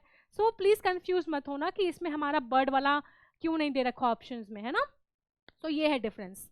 चलो आगे बढ़ते हैं। तो question says variations that confer an advantage to an individual organism only will survive in a population. ये क्या बोल रहे हैं इंग्लिश में इतना सारा, देखो ये बोल रहे हैं कि जो वेरिएशंस होते हैं, we know variations are what, change in the characters, change in the trend in a particular species, यानी कोई पर्टिकुलर एक स्पीसीज है, ठीक है, एक स्पीसीज है, उनके मेंबर्स के अंदर किसी मेंबर्स में कुछ चेंजेस आ जाएं, ठीक है, चेंजेस आ जाए। मान लो कि एक बैक्टीरिया की स्पीसीज है, एक बैक्टीरिया की स्पीसीज है, ठीक है। अब बैक्टीरिया जो जहाँ पे रह रहे हैं वहाँ पे ना बहुत सब कुछ नॉर्मल चल रहा है, सब कुछ जैसे उनको चाहिए, फेवरेबल कंडीशंस हैं। अचानक से गर्मी ज़्यादा बढ़ने लग गई जो उनसे सही नहीं जाएगी, यानी कि वो मरना स्टार्ट हो जाएंगे। लेकिन कुछ बैक्टीरिया ऐसे निकले जिनके अंदर कुछ वेरिएशन थे, कुछ चेंजेस थे, और वो हीट रेजिस्टेंट ज़्यादा निकले, यानी उनकी जो हीट टॉलरेंट पावर है, गर्मी सहने की जो पावर है वो ज़्यादा निकली, तो वो सर्वाइव कर जाएंगे, वो नहीं मरेंगे। और फिर जो उनकी प्रोजेनी होगी उनके पास वो करेक्टर आएगा ज़्यादा हीट टॉलरेंट का, फिर उनकी आएगी और ज़्यादा आएगा, यानी कि अब जो जनरेशन आएगी उस बैक्टीरिया से वो सब की सब क्या होंगी, हीट टॉलरेंट होगी, उस गर्मी को सह पाएंगी। लेकिन जो नहीं सह पाएंगे वो मर जाएंगे। Have you heard of the survival of the fittest theory, survival of the fittest, जो कि हमारे चार्ल्स डार्विन ने दी है ये थ्योरी। इसमें क्या बोलते हैं कि जो चेंज हो जाएगा वो जी जाएगा, यानी कि जो अपनी बॉडी में कुछ वेरिएशंस ला पाएगा और सरवाइव कर जाएगा वही आगे बढ़ पाएगा। ये बहुत सोचने वाली बात है अपने लाइफ में भी, कि आपके लाइफ में जैसी मर्जी कंडीशंस आ रही हो, अगर आप उसको अडेप्ट कर जाते हैं, उसको सह जाते हैं, उसमें आगे बढ़ जाते हैं, तभी सही मायने में आप अपनी लाइफ में ग्रो कर पाएंगे, आप उन कंडीशंस को ओवरकम करके आगे बढ़ पाएंगे। उसी वक्त अगर रुक गए तो वहां से सारा खेल खत्म। तो that what states are Charles Darwin of, Charles की क्या थ्योरी है, सर्वाइवल ऑफ द फिटेस्ट। वही सर्वाइव करेगा जो अडेप्ट कर पाएगा, जो सह पाएगा। और ज़्यादा प्रोजेनी करेगा। प्रोजेनी मतलब ज़्यादा उस एनवायरनमेंट में ज़्यादा प्रोजेनी ऑफस्प्रिंग पैदा करेगा। तो वो जो प्रोजेनी अब नई जनरेशन बनेगी वो ऑलरेडी उस एनवायरनमेंट के लायक होगी। ठीक है, सो ज़्यादा बातें नहीं करते हैं और आंसर देखते हैं। तो सीधी सी बात है कि ये स्टेटमेंट बोल रहा है कि सिर्फ वो वेरिएशन जो किसी पॉपुलेशन को एडवांटेज दे रहे हैं वही सिर्फ सर्वाइव करेंगे पॉपुलेशन में। यानी किसी ऑर्गेनिज्म के अंदर वो अगर ऐसे वेरिएशंस हैं जो उनको आगे बढ़ने में हेल्प करेगा, जो उनको एडवांटेज देगा, फायदा देगा सर्वाइव करने के लिए, सिर्फ वही पॉपुलेशन जिंदा रह पाएगी। क्योंकि ऐसा तो है नहीं कि जितने भी चेंजेस उनकी बॉडी में आ रहे सारे फायदे वाले हों, नहीं ना। तो सिर्फ वही वेरिएशन जो उनको फायदा दे पा रहे हैं, वहाँ उस कंडीशन में सर्वाइव करने में हेल्प कर पा रहे हैं, बस वही लोग जिंदा रह पाएंगे। सिंपल सा फंडा हिंदी में बता रही हूँ। अब बाकी जितने वेरिएशंस हो रहे हैं उसका मतलब ये नहीं है कि वो सारे इक्वल चांस ऑफ सर्वाइवल देंगे किसी भी ऑर्गेनिज्म को। यानी चाहे बॉडी में जितने भी वेरिएशंस हो रहे हैं उसका मतलब ये नहीं है कि सारे ही ऑर्गेनिज्म जिंदा रह जाएंगे। सिर्फ वही जिंदा रह पाएगा जिसके अंदर वो वेरिएशन हुआ है जो कि उनके काम का है सर्वाइव करने के लिए। यानी छोटा सा एग्जांपल सुनो, बैक्टीरिया पॉपुलेशन को फिर से ले लेते हैं। अब बैक्टीरिया पॉपुलेशन के वही सेम, सबको सेम है, जहां वो रह रहे हैं वहां गर्मी बढ़ गई है, बढ़ी गर्मी है, लेकिन कुछ बैक्टीरिया के अंदर जो चेंजेस आ रहे हैं ना, वो आ रहे हैं, सपोज ये कुछ एब्रप्ट सा एग्जांपल है, ठीक है, सिर्फ सुनना। तो मान लो कि गर्मी बढ़ी है, तो उनको जरूरत क्या है कि वो उस गर्मी को सह पाएं, ऐसा उनकी बॉडी में कुछ चेंज हो जिससे कि वो उस गर्मी को सह पाएं। लेकिन चेंजेस क्या हो रहे हैं कि चेंजेस हो रहे हैं सपोज कि पानी में ज़्यादा रुक पाएं। चेंजेस जो बॉडी में हो रहे हैं वो ऐसे हो गए हैं कि बाढ़ आ जाती है तो तुम लोग बच जाओगे, ये वरदान दिया तुमको, बट बाढ़ में नहीं बचना था, गर्मी से बचना था। तो जो बाढ़ से बचने वाले चेंजेस आए होंगे वो वाले सारे बैक्टीरिया मर जाएंगे, सिर्फ वही बैक्टीरिया जिंदा बचेंगे जिनके अंदर चेंजेस आए हैं टू टॉलरेट द हीट। सो बस यही बोल रहा है कि जो भी मर्जी वेरिएशन बॉडी में हुआ हो, सिर्फ वही वेरिएशन काम का होगा जिसकी वजह से ऑर्गेनिज्म सर्वाइव कर पा रहा है। इसका मतलब सारे वेरिएशन इक्वल चांस नहीं देते सर्वाइवल का। सब जितने भी वेरिएशन, उसका मतलब यही नहीं कि सब जिंदा रह जाएंगे। ठीक, चलो। Now the chances of being survival is highly dependent in the nature of the variation. जो मैंने बोला कि कितने % चांसेस हैं कि वो स्पीसीज, वो जो ऑर्गेनिज्म है वो जिंदा रह जाएगा, वो डिपेंड करता है कि उनके अंदर कौन सा चेंज आया उनकी बॉडी में, बाढ़ से बचने वाला कि हीट को टॉलरेट करने वाला। चाहिए तो हीट टॉलरेंस था, तो जिनको वो मिला है वही जिंदा बचेंगे। बस वही लाइन बोल रही है कि जो चांसेस ऑफ सर्वाइवल है वो डिपेंड करते हैं कि वेरिएशन का नेचर क्या है, कौन सा टाइप ऑफ वेरिएशन हुआ है। एग्जाम्पल में वही जो मैं तब से बोल रही हूँ वही एग्जाम्पल है कि increase in the heat resistance power of a bacteria is beneficial to their survival when they find that the temperature of the in the habitat जहाँ वो रह रहे हैं वो बहुत अचानक से बढ़ गया है, इतना बढ़ गया है कि अब वो वहाँ नॉर्मल बैक्टीरिया वहाँ पे सर्वाइव नहीं कर सकता। वही बैक्टीरिया सर्वाइव कर पाएगा जिसके अंदर capability of tolerating the heat बढ़ गई है। सिंपल। ये बहुत लंबा है तो ये आ सकता है आपके 4 मार्क्स में। ठीक है, चलो आगे बढ़ते हैं। The question says how is the process of pollination different from fertilisation. यानी जो पॉलिनेशन होता है, क्या होता है पॉलिनेशन, अभी बताया, transfer of pollen grains from anther to stamen. यानी वहां पहुंचेगा जहां पे उसका काम है, जहां पे फीमेल गैमीट प्रेजेंट है ना। तो पॉलिनेशन तो ये होता है, फर्टिलाइजेशन क्या होता है, fusion of male and female gamete. तो इतना तो पता है, लेकिन ये डिफरेंसेस मांग रहे हैं, यानी कि बहुत तगड़े डिफरेंसेस हैं, है ना। तो ये आपके आ सकता है 5 मार्क्स में। तो देख के चौंकना मत कि भैया हमको तो एक ही पॉइंट पता था, ये कहाँ से आ गया है। तो ये देखो इतने पॉइंट्स होते हैं, बस बनाने की क्षमता होनी चाहिए, है ना। वही सारे पॉइंट्स आपको सबको पता होगा, बस फ्रेम ऐसे करना है। क्योंकि बच्चों इट इज़ वेरी अनप्रेडिक्टेबल कि क्वेश्चन किस फॉर्म में एग्जाम में आ जाए। जो क्वेश्चन आपको शायद 1-2 नंबर का लग रहा होगा, उसी तरह के 1-2 के नंबर कंबाइन कर करके 5 का बना देंगे। या जो क्वेश्चन सिर्फ 2 मार्क्स का हो सकता था उसको 5 मार्क्स में पूछ लेंगे, क्योंकि उनको पता है कि पॉइंट्स हैं, बस आप लोगों ने कम अटेंशन पे करी है उनको फ्रेम करने में। आपने समझा ही नहीं कि इसको ऐसे भी लिख सकते थे। तो जल्दी जल्दी देख लेते हैं। तो pollination is an external process and fertilisation can be external और इंटरनल। डू यू नो ना, आपको पता है ना कि फर्टिलाइजेशन इंटरनल फर्टिलाइजेशन भी होता है और एक्सटर्नल फर्टिलाइजेशन भी होता है। यानी 2 तरह के फर्टिलाइजेशन होते हैं, external plus internal fertilisation. You know, एक बॉडी से बाहर हो रहा है, यानी यहाँ पे फ्यूजन ऑफ मेल गैमीट बाहर बॉडी के चल रहा है, एक जहाँ अंदर चल रहा है। फ्रॉग में बाहर चलता है, ह्यूमन बॉडी है, बाकी जो मैमल्स है वहाँ पे अंदर चलता है। पॉलिनेशन हमेशा सॉरी जो पॉलिनेशन होता है ना वो हमेशा ही अंदर चल रहा होता है, या सॉरी पॉलिनेशन हमेशा ही एक्सटर्नल प्रोसेस होता है, यानी हमेशा बाहर बाहर चलता है। यू नो ना कि पॉलन बाहर होता है, प्लांट के अंदर तो होता नहीं है, मतलब प्लांट के अंदर बन रहा होता है, लेकिन जो उसका ट्रांसफर प्रोसेस होता है वो एक एक्सटर्नल प्रोसेस होता है, बाहर से आता है, राइट। सो ये डिफरेंस हो गया पहला। The second thing is की definition कि pollination occurs when anthers of the stamens to the stigma of the ovary, यानी जब pollens होते हैं वो एंथर से स्टिग्मा तक पहुंच जाते हैं। लेकिन जो हमारा फर्टिलाइजेशन है इट इज अ फ्यूजन, इसमें फ्यूजन प्रोसेस है मेल और फीमेल गैमेट का। 2 पॉइंट्स हो गए। थर्ड पॉइंट से इसकी पॉलिनेशन एजेंट्स आर, यानी इसमें कुछ पॉलिनेटिंग एजेंट्स इन्वॉल्व होते हैं, ऐसे जो पॉलिनेशन को करवाएंगे। खुद से पॉलन चल के नहीं आ सकता है ना, बट फर्टिलाइजेशन के केस में पॉलन खुद से चल के सॉरी पॉलन बोल रही हूँ, मेल गैमेट खुद से आता है फीमेल गैमेट तक। यू नो ना कि स्पर्म्स जो होते हैं, talking about male sorry talking about humans, ठीक है, टॉकिंग अबाउट ह्यूमंस, ह्यूमंस में यू नो कि जो मेल गैमेट होता है वो मोटाइल होता है, बट सारे एनिमल्स में ऐसा नहीं होता, ठीक है। So I am giving example of human. So तो पॉलिनेशन में क्या होता है, पॉलिनेटिंग एजेंट्स इन्वॉल्व होते हैं, जैसे कि विंड हमने पढ़ा ना, एनिमोफिली, इस तरह water, birds, insect and other animals, यानी यहाँ पे पॉलिनेटिंग एजेंट की जरूरत पड़ती है।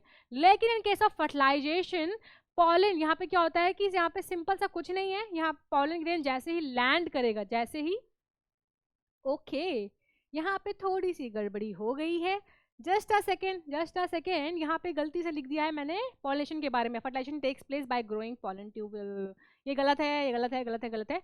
इसमें क्या है कि यहाँ पे सिंपल डिफरेंस आ जाएगा कि नो पॉलिनेटिंग एजेंट रिक्वायर्ड, ठीक है, नो पॉलिनेटिंग एजेंट रिक्वायर्ड। ये गलती से टेबल बनाने में इधर उधर हो गए हैं पॉइंट्स, प्लीज, ठीक है, मैं सही सही बता रही हूँ कि यहाँ पे आंसर है कि यहाँ पे अगर पॉलिनेटिंग एजेंट इन्वॉल्व होते हैं तो यहाँ पे कोई भी पॉलिनेटिंग एजेंट का इन्वॉल्वमेंट नहीं होता है, ठीक है, नहीं होता है, नो पॉलिनेटिंग एजेंट रिक्वायर्ड, यानी फर्टिलाइजेशन करने के लिए कोई एजेंट नहीं चाहिए होता, ठीक है, सिंपल। नाउ हमारा फोर्थ पॉइंट है, फोर्थ पॉइंट कह रहा है कि this process leads to fertilisation, यानी पॉलिनेशन होगा तो पॉलिनेशन के बाद होगा फर्टिलाइजेशन, पॉलिनेशन होगा तो पॉलिनेशन के रिजल्ट में, यानी जैसे ही पॉलन ग्रेन स्टिग्मा में लैंड करेगा आके तो एज अ रिजल्ट क्या होगा, पॉलन ट्यूब ग्रो करेगी। जैसे ही पॉलन ट्यूब ग्रो करेगी वो मेल गैमीट को कैरी करेगी कहाँ तक, फीमेल गैमीट तक। जैसे ही फ्यूजन होगा फर्टिलाइजेशन हो जाएगा, यानी पॉलिनेशन जो हमारा पॉलिनेशन है इट लीड्स टू फर्टिलाइजेशन। लेकिन जो फर्टिलाइजेशन है उसमें क्या होता है कि it leads to formation of gametes, formation of seeds, यानी फर्टिलाइजेशन जो होता है, फर्टिलाइजेशन जो होता है अब बच्चों ध्यान से सुनना कि गड़बड़ी क्या हुई है, गड़बड़ी क्या हुई है, जल्दी से देखते हैं गड़बड़ी हुई कहाँ है। देखो मैंने यहाँ बात करी थी कि पॉलिनेशन के लिए चाहिए होते हैं पॉलिनेटिंग एजेंट्स जो कि पॉलिनेशन करवाएंगे। ये जो फर्टिलाइजेशन लिखा हुआ है वो इन रिस्पेक्ट ऑफ प्लांट्स लिखा हुआ है, इन रिस्पेक्ट ऑफ प्लांट्स लिखा हुआ है। तभी यहाँ जो पॉइंट्स लिखा है कि fertilisation takes place by growing pollen tube which enters the ovule, यानी फर्टिलाइजेशन तब होगा जब उस पॉलन ग्रेन को ओव्यूल तक पहुंचाया जाएगा। कैसे पहुंचता है, पॉलन ग्रेन से पॉलन ट्यूब ग्रो करती है, पॉलन ग्रेन से पॉलन ट्यूब ग्रो करती है। तो फर्टिलाइजेशन तब होता है जब पॉलन ट्यूब ग्रो करती है और जो ओव्यूल में एंटर करती है यानी फीमेल गैमीट तक पहुंच जाती है, तो फर्टिलाइजेशन ऐसा हुआ है। लेकिन पॉलिनेशन के केस में क्या हुआ था कि पॉलिनेटिंग एजेंट थे, यानी हवा, वाटर, इंसेक्ट, ये सारे पॉलन ग्रेन को लेकर आए थे कहाँ तक, स्टिग्मा तक। लेकिन यहाँ पे पॉलन ग्रेन को ओव्यूल तक एंट्री करवाने के लिए पॉलन ट्यूब चाहिए होती है, पॉलन ट्यूब चाहिए होती है, ठीक है, दैट्स व्हाई, ठीक है। चलो नेक्स्ट पॉइंट कहता है कि हाँ पॉलिनेशन की वजह से फर्टिलाइजेशन होती है, और यहाँ कह रहे हैं कि फर्टिलाइजेशन की वजह से क्या होता है, फॉर्मेशन ऑफ सीड्स, यानी अगर सक्सेसफुल फर्टिलाइजेशन हो जाती है, मेल फीमेल गैमेट फ्यूज कर जाते हैं, तो एज अ रिजल्ट प्लांट्स में क्या बनता है, सीड्स बनता है, एज अ रिजल्ट क्या बनता है, सीड्स बनता है। सो ये एक और डिफरेंस हो गया। लास्ट डिफरेंस कहता है कि पॉलिनेशन सिर्फ फ्लावरिंग प्लांट्स में होते हैं। सीधी सी बात है, जहाँ पे फ्लावर होगा वहीं पे एंथर होगा, वहीं एंथर होगा, वहीं पे पॉलन ग्रेन का फॉर्मेशन होगा, ठीक है। तो यानी पॉलिनेशन सिर्फ फ्लावरिंग प्लांट में, ऐसे प्लांट जहाँ पे फ्लावर होते हैं बस वहीं हो सकता है। लेकिन जो हमारा फर्टिलाइजेशन है ये लगभग हर लिविंग ऑर्गेनिज्म में, चाहे वो प्लांट्स हो, चाहे वो एनिमल्स हो, चाहे वो इंसेक्ट हो, चाहे ह्यूमंस हो। यानी कि अभी तक जो हम पढ़ रहे हैं फर्टिलाइजेशन के बारे में, ये जितने पॉइंट्स थे ये प्लांट्स के बारे में थे, डेट्स वाई यहाँ पे कंफ्यूजन हो गई थी अभी, ठीक है। ये याद रखना प्लीज कि ये जो पॉइंट हमने पढ़े हैं ना, ये इन रिस्पेक्ट टू प्लांट्स पढ़े हैं, प्लांट्स के रिस्पेक्ट में पढ़े हैं। लास्ट में ये डिफरेंस इन्होंने स्टेट किया है कि जो पॉलिनेशन होता है वो फ्लावरिंग प्लांट्स में होता है, लेकिन जो फर्टिलाइजेशन है ये सिर्फ प्लांट्स में नहीं होता, ये एनिमल्स में हो सकता है, ये हमारे ह्यूमंस में होता है, ये कोई भी लिविंग ऑर्गेनिज्म जो अर्थ में, प्लांट में प्रेजेंट है उन सब में होता है। ठीक है, क्लियर है, क्लियर है, क्लियर है। आई होप कि कंफ्यूज ना हुए हो आप लोग। ये आ सकता है 5 मार्क्स में आपका, इंपॉर्टेंट है भैया ये।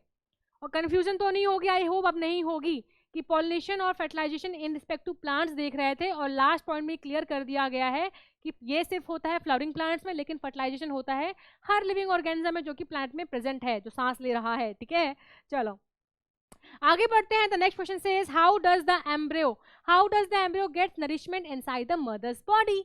ये हमने कर लिया था कि जो एम्ब्रियो की नरिशमेंट है वो होती है with the help of placenta, लेकिन ये डिटेल्ड आंसर है, क्योंकि वो जो आंसर था वो 1 मार्क्स का था कि प्लासेंटा की हेल्प से हो रहा है, ये आपके आ सकता है 2 मार्क्स में।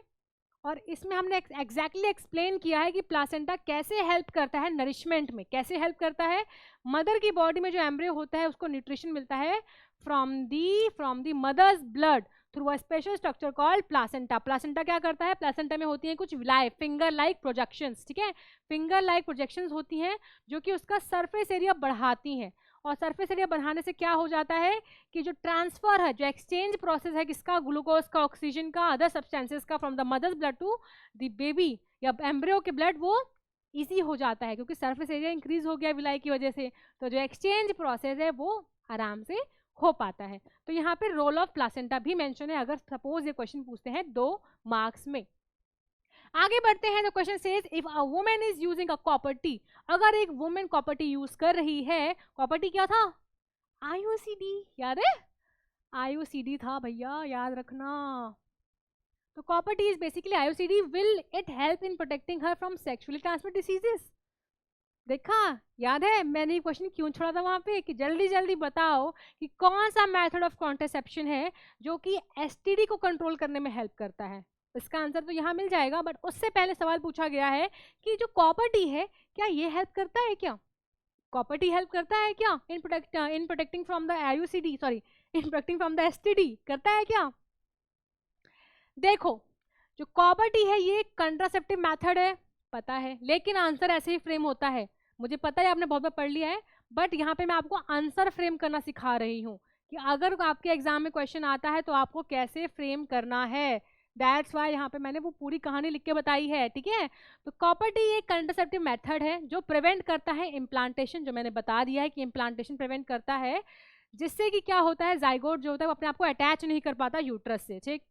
लेकिन ये सिर्फ एक कंट्रासेप्टिव मेथड है, यानी सिर्फ इसका काम क्या है, प्रेगनेंसी को बचाना, प्रेगनेंसी को प्रिवेंट करना, लेकिन इसका कोई रोल नहीं है एसटीडी से बचाने में, एसटीडी से नहीं बचा पाता, क्योंकि ये जो डिवाइस है इसको यूट्रस में प्लेस किया जाता है, इस डिवाइस को इंसर्ट किया जाता है यूट्रस में, ठीक है, और कहीं से भी ये 2 बॉडी फ्लूइड के मिक्सिंग को कंट्रोल नहीं कर रहा है। यानी कि अगर आपको पता हो condom, you know about condom, जो कॉन्डम होता है that is also a contraception method, उसमें क्या होता है कि जो 2 बॉडी फ्लूइड की मिक्सिंग होती है वो प्रिवेंट हो जाती है, फीमेल का body fluid will not come in contact with the male body fluid, तो यहाँ पे चांसेस ऑफ एसटीडी बिल्कुल 0 हो जाएगा, क्योंकि कुछ कॉन्टैक्ट में आया नहीं बॉडी फ्लूइड तो फैलेगा कैसे। लेकिन आईएसडी का केस में क्या होता है कि कॉपर टी जो होता है, कॉपर टी जो डिवाइस होता है इसको यूट्रस में प्लेस कर दिया गया है, यानी बॉडी फ्लूइड मिक्सिंग से कुछ मतलब नहीं है, बॉडी फ्लूइड मेल का अभी भी एंटर करेगा फीमेल की बॉडी में, और अगर वो एंटर कर जाएगा तो साथ में एसटीडी फैलाने वाले चाहे वायरस हो या कोई भी पैथोजन हो वो फीमेल बॉडी में एंटर करेंगे ही करेंगे, कोई मतलब नहीं है कि आपने आईएसडी कॉपर टी लगा रखा है, ठीक है। तो बस यही चीज लगा रखी हुई है कि because it does not provide any barrier, it does not provide any barrier in mixing of body fluids of the 2 individual, यानी 2 इंडिविजुअल के बॉडी फ्लूइड्स आपस में मिक्स होंगे चाहे आईयूसीडी लगा भी, सॉरी चाहे कॉपर टी लगा हो या ना लगा हो, मिक्स हो रहा है, तो it is not acting as a barrier, कोई बैरियर फॉर्म नहीं कर रहा। बट अगर आपसे पूछते हैं एग्जाम में कि कौन सा कंट्रासेप्शन मेथड है जो कि प्रिवेंट करता है एसटीडी को होने से, तो दैट इज कॉन्डम। ठीक है, तो प्लीज डू रिमेंबर कि ये बैरियर की तरह काम करता है, बैरियर अगेंस्ट एसटीडीज। ठीक है, तो आंसर ये है। चलो आगे बढ़ते हैं। अब पूछ रहा है कि in the below figure part A and B and C यानी कि जो आपको फिगर दिख रहा है इसको लेबल करना है, सिंपल। ठीक है, अब आपको दिख रहा है, क्या दिख रहा है आपको? आपको बेसिकली लेबल करना है कि what is A, what is B and what is C. तो अगर मैं ए की बात करूं, बी की बात करूं और देन सी की बात करूं, तो जो हमारा ए है, आप देख सकते हैं कि यहाँ पे ये जो अपवार्ड, मतलब कि एक जब सीड होता है, सीड को हम मिट्टी में डालते हैं, तो अब सीड को जब मिट्टी में डाल रहे हैं तो उसका एक पार्ट ऊपर आएगा शूट बन के और एक पार्ट नीचे जाएगा रूट बन के। ठीक है, शूट एंड रूट, और जो बाकी पार्ट बचता है वो for the nutrition of the plant होता है। जो न्यूली प्लांट निकलने वाला है उसको न्यूट्रिशन तो चाहिए होगा ना, अभी थोड़ी बाहर बढ़ा ना, उसके भी लीव्स हैं, लीव्स जब हो जाती हैं तो लीव्स क्या करती हैं, खाना प्रोवाइड कर देती हैं, पूरे प्लांट को न्यूट्रिशन दे देती हैं। बट अभी वो छोटा सा सीड के अंदर है, जब तक वो बाहर नहीं आ रहा, जब प्लांट एज अ पार्ट जब तक वो बाहर नहीं आ रहा एक प्लांट बन के छोटा सा नन्हा सा, तब तक उसको चाहिए न्यूट्रिशन, ताकत चाहिए बाहर आने की। वो ताकत मिलती है किससे? कॉटिलेडन से। किससे मिलती है? कॉटिलेडन से, यानी जो फूड रिजर्व है, कॉटिलेडन है फूड रिजर्व, जो कि न्यूट्रिशन प्रोवाइड करता है डेवलपिंग क्या? एम्ब्रियो, यानी जो से प्लांट निकलने वाला है उसको न्यूट्रिशन प्रोवाइड करता है initial phase of the developing plantlet leaflet. ठीक है, सो ए पार्ट की अगर बात करूं तो ये ऊपर जाने वाला है, यानी ये क्या है? Plumule, shoot, plumule. तो प्लूम्यूल क्या होता है? जो फॉर्म करेगा हमारा शूट सिस्टम, जो हमारा फॉर्म करेगा शूट सिस्टम। ठीक है, और जो नीचे वाला पार्ट है ये हमारा फॉर्म करेगा रूट सिस्टम। सो हमारा जो बी है दैट इज रेडिकल। रेडिकल क्या होता है? जो हमारा रूट सिस्टम फॉर्म करेगा। तो मैंने तो ऐसे ही याद किया था कि रूट रेडिकल, क्योंकि कंफ्यूजन होती है what is plumule and what is radical. तो प्लीज डू रिमेंबर कि रूट से रेडिकल याद रखना, आर रेडिकल से रूट सिस्टम। ठीक है, थर्ड मैंने आपको अभी बताया कि न्यूट्रिशन के लिए रोल में इसका हेल्प आता है, तो C is cotyledon. C is what? Cotyledon. ठीक है, so this is the labelling for the given figure. Moving ahead, again यहाँ पे भी लेबलिंग करनी है। किसकी करनी है? A B and C D, एक और बढ़ गया है यहाँ पे जैसे हम आगे बढ़ते चलते हैं हमारी जिम्मेदारियां बढ़ती जाती हैं so A B C D, okay. So पूछ रहे हैं कि ए क्या है? हमको दिख रहा है जो बल्ब लाइक स्ट्रक्चर है ये पॉलन ग्रेन कहलाता है ना? पॉलन ग्रेन है, पॉलन ग्रेन से एक ट्यूब निकली जिसको बोलते हैं पॉलन ट्यूब, यानी बी है हमारा पॉलन ट्यूब। और जो हमारा बी ने यहाँ पे जो किया हुआ है ना मार्क, एक सर्कल को मार्क किया हुआ, यानी मेल गैमीट। सी जो है वो मार्क कर रहा है पॉलन ट्यूब को, एक ट्यूब लाइक स्ट्रक्चर आ रही है पॉलन ट्यूब से जो ग्रो हुई है, इसका नाम है सी का पॉलन ट्यूब। जो बी है वो मेल गैमीट है, यानी कि मेल गैमीट को कैरी करते हुए, यही तो फंक्शन है कि जो पॉलन ग्रेन आया है उसमें से मेल गैमीट रिलीज होंगे और वो मेल गैमीट को कैरी किया जाएगा फीमेल गैमीट तक। तो हमारा जो डी है that is female gamete. So of course A is क्या? ए इज पॉलन ग्रेन। ठीक है, जो बी है हमारा वो है हमारा मेल गैमीट, मेल गैमीट। ठीक है, सी हमारा क्या है? सी है हमारा पॉलन ट्यूब, और हमारा जो डी है दैट इज फीमेल गैमीट। बच्चों आपको क्या पता है कि पॉलन ग्रेन में से कितने मेल गैमीट निकलते हैं? Do you no? ये भी पूछ सकते हैं कि कितने मेल गैमीट जो है वो रिलीज होते हैं एक पॉलन ग्रेन के अंदर से। दो होते हैं, लेकिन सिर्फ एक पहुंचता है फीमेल गैमीट तक, एक जो है वो रास्ते में ही डीजनरेट हो जाता है। ठीक है, तो 2 male gametes are release from a single pollen grain. ठीक है, चलो आगे बढ़ते हैं। The question says what is the role of seminal vesicles and the prostate gland. पहली बात, ये किस बला का नाम है? क्या होते हैं सेमिनल वेसिकल, क्या होते हैं प्रोस्टेट ग्लैंड? तो लेट मी टेल यू कि आपको जब आपने पढ़ा होगा मेल रिप्रोडक्टिव सिस्टम, जब आपने पढ़ा होगा मेल रिप्रोडक्टिव सिस्टम, तो आपने इन ग्लैंड्स के नाम भी पढ़े होंगे। तो prostate gland and seminal vesicle are such glands जिनका रोल पूछा जा रहा है। तो देखो, seminal vesicle and prostate gland they secrete fluid, ये दोनों ही फ्लूइड को सिक्रीट करते हैं जो फॉर्म करता है हमारा सीमेन। यानी जो सीमेन होता है which contains sperms in case of male, उसकी सिक्रीशन में कुछ रोल होता है हमारे 2 ग्लैंड्स का, that is seminal vesicle and prostate gland. अब ये दोनों ही जो है ये क्या कर रहे हैं, फ्लूइड को सिक्रीट कर रहा है जो कि सीमन को बना रहा है, that is forming a semen, right. अब इनका काम पूछा गया है, तो काम को 2 पॉइंट्स में बताया है कि this fluid protects the sperm from acid present in the urethra. यानी जो यूरेथ्रा होता है, जो यूरेथ्रा होता है, यू नो ना यूरेथ्रा का रोल क्या होता है for passing out the urine. तो जो यूरेथ्रा होता है वहाँ पे कुछ एसिडिक इन्वायरमेंट होता है, तो उससे स्पर्म को बचाने के लिए कि कहीं हमारा स्पर्म मर मुरा गया तो, है ना, तो स्पर्म्स को प्रोटेक्ट करने के लिए फ्रॉम द एसिडिक इन्वायरमेंट जो यूरेथ्रा में प्रेजेंट है, इसके लिए ये जो सिक्रीशन है प्रोस्टेट ग्लैंड और सेमिनल वेसिकल की, ये हेल्प करती है। The second one is this fluid provides nutrition to sperms in the form of fructose, calcium and some enzymes। यानी ये जो फ्लूइड है जो कि इस सेमिनल एंड ये दोनों ग्लैंड्स हैं बेसिकली, दीज आर क्या, दीज आर ग्लैंड्स। ये दोनों ग्लैंड्स हैं जिन्होंने अपनी सिक्रीशन दी है, सिक्रीशन क्या है, फ्लूइड जो उन्होंने ऐड किया है सीमेन में। सीमेन में बेसिकली क्या होता है, व्हाट इज सीमेन, सीमेन में होता है sperms along with fluids secreted by different glands present in a mail reproductive system. तो उनमें से 2 जो ग्लैंड का नाम यहाँ पूछा गया, नाम दिया गया है, that is seminal vesicle and prostate gland. तो ये दोनों ग्लैंड अपनी सिक्रीशन ऐड करती है सीमेन में, और उस सिक्रीशन का फंक्शन पूछा गया कि क्या फायदा ऐड करके, क्यों दिया है उन्होंने, क्यों फ्लूइड को ऐड किया है। ऐड किया है क्योंकि वो जो फ्लूइड है वो स्पर्म्स को बचाएगा एसिडिक इन्वायरमेंट से। ऑल्सो जो ये फ्लूइड है ये न्यूट्रिशन प्रोवाइड करता है स्पर्म को, क्योंकि वी नो कि स्पर्म का रोल क्या होता है, टू शो मोटिलिटी। मोटिलिटी होती है ना स्पर्म्स के अंदर कि वो ट्रैवल करेगा from male reproductive system to female reproductive system, उसको ट्रैवल करना है, मोटिलिटी उसकी हाई होनी चाहिए। बीच में उसकी अगर वाइटलिटी खत्म हो जाएगी, वाइबल नहीं रहेगा, तो फर्टिलाइज कैसे करेगा ओवम को, तो उसको चाहिए न्यूट्रिशन, और वो न्यूट्रिशन जो है वो इस फ्लूइड से मिलता है। किस फॉर्म में मिलता है, fructose, calcium and some enzymes के फॉर्म में मिलता है। तो ये आपके आ जाएगा 2 मार्क्स में। तो आपको इतना लिख देना है, पहले आपको बताना है प्रोस्टेट ग्लैंड क्या करती है और फिर उसके फंक्शंस लिख देने हैं।